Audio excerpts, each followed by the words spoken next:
বন্ধুরা আসসালামু আলাইকুম। আজকে আমি এই যে খেজুর গাছটি আসলে আমি খেজুর গাছটিতে এখন উঠবো, আর এটার ভিতরে উঠে আমি আসলে দেখবো যে এটার আসলে খেজুর পাকছে কিনা। খেজুর গাছটা হলো অনেক বড় একটি গাছ। আসলে এটাতে উঠতে হলে সংজ্ঞা ছাড়া ওঠা কখনোই সম্ভব না। আর আমি এখন এই গাছটির উপরে উঠবো, উঠে আপনাদের দেখানোর চেষ্টা করবো যে আসলে খেজুর পাকছে কিনা। দেখেন ভাই, আমি সেই গাছটির উপরে আসলে উঠে আসছি। দেখেন উপর থেকে আসলে নিচের দিকে যদি দেখাই, অনেক দূরে অনেক বড় একটি গাছে আমি উপরে আসছি। দেখেন আসলে এটাকে দেখবো যে আসলে খেজুরটি পাকছে কিনা।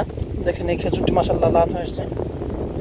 আর হয়তো অনেকের মনে ধারণা আসতে পারে যে এটা মনে একটা আজুয়া খেজুর। দেখেন ভাই, এটা কিন্তু আজুয়া খেজুর না। দেখতে কিন্তু সেম আজুয়া খেজুরের মতো হলেও এটা কিন্তু খনিজি খেজুর। এটার নাম হলো খনিজি। আর এটা আজুয়া খেজুর না, কিন্তু আমি এর আগে বলেছিলাম একটা ভিডিওতে যে ভাই আজুয়া খেজুরের মতো কিন্তু বিভিন্ন জাত আছে। দেখেন দেখতে কিন্তু এই যে একেবারে লাল, সেম আজুয়া খেজুরের মতন, কিন্তু এটা কিন্তু সেই আজুয়া খেজুর না ভাই।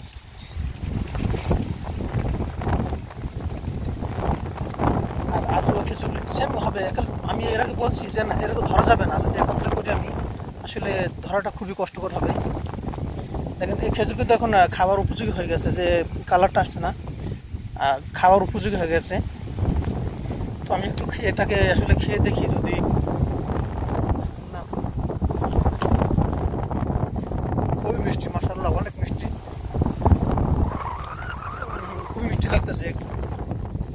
আসলে এরকম কালার আসলে আসলে পাকার মতনই আসলে স্বাদ, খুবই স্বাদ। দেখেন এরকম অসংখ্য অসংখ্য খেজুর এই গাছটিতে।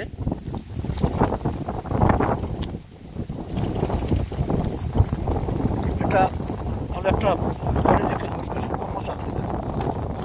আমি বলেছিলাম এর আগের জন্য, এটা এরকম যদি আমি আজুয়া খেজুর আর এরকম খেজুর যদি আমি একত্রে করি, আসলে অনেকেই এটাকে ধরতে পারবে না বা চিনে নিতে পারবে না এই খেজুরগুলি।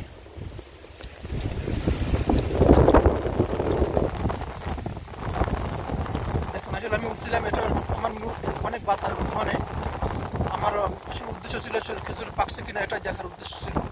তো এটার ভিতরে এখনো অনেক পাখি এসে পড়ে, তাই আমি খোঁজার জন্য আসছিলাম যে খেজুরটি পাকছে কিনা। যদি পাকে তো পাকা শুরু হলে এটার ভিতরে সেটা জালি লাগাতে হবে। নেট জালিগুলো আছে, নেটগুলো লাগাতে হবে যেন পাখি, চড়াই পাখি বা অন্যান্য পাখি যা আছে আসলে এটাকে যেন খেতে না পারে।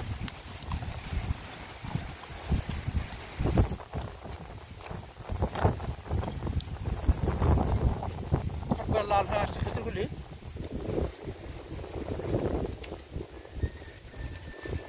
অসম্ভব সুন্দর একটা খেজুর ভাই।